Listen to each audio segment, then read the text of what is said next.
So in this video we're going to be having a percentage multipliers, which will do percentage increasing and decreasing, including reversing that process.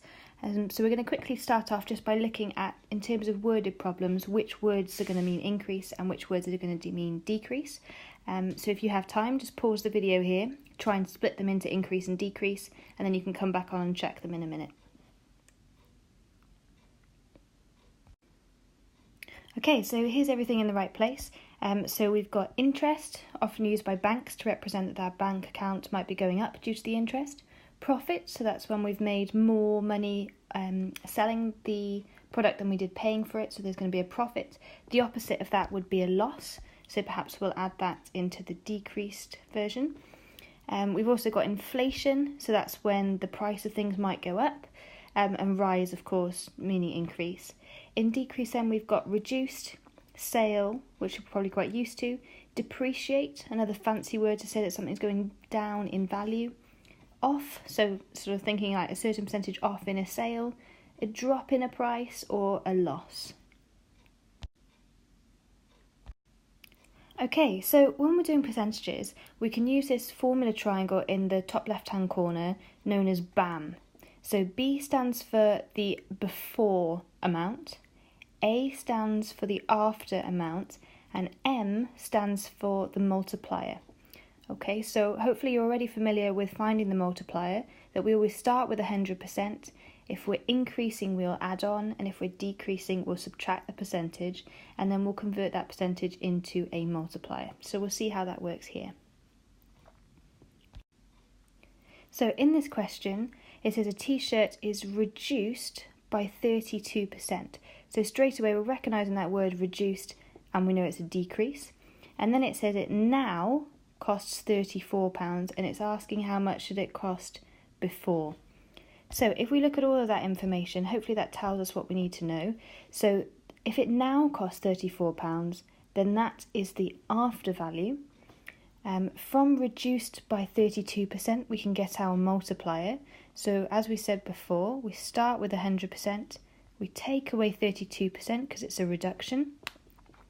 That's going to leave us with 68%, and as a decimal, that's 0.68 by dividing by 100. So that's what gives us our multiplier. So now we've got all the information we need just to go ahead and do our working. So we're going to imagine covering up the B in the formula triangle with our finger, and that tells us that we need to do the after price divided by the multiplier.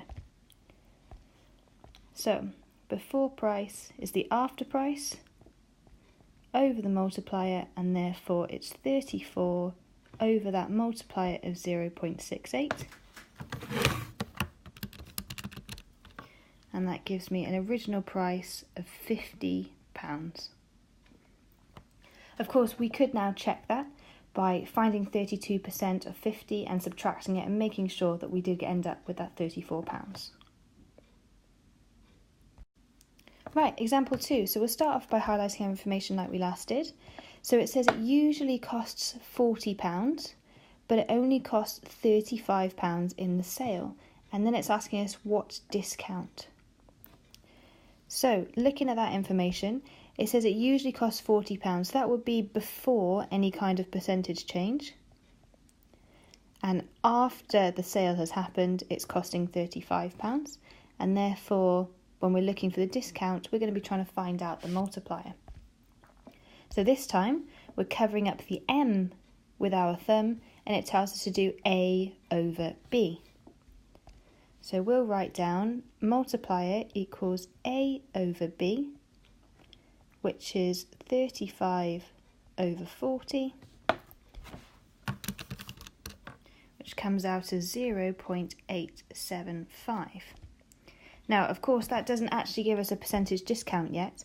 We need to turn that decimal into a percentage. So that's going to equal 87.5%, which I found just by multiplying the decimal by 100. That's still not quite the discount though, because remember the discount is compared to 100. So we know it's a decrease because it's less than 100%. So if we do 100% minus 87.5%, then we'll come out with 12.5%. So it's 12.5% lower than 100, and therefore it's a 12.5% discount. Okay, so final example now. We're going to start by highlighting as normal. So it says, I bought my car for £2,800 and it's now depreciated, remembering that that word means decrease, by 8%. What is my car worth now?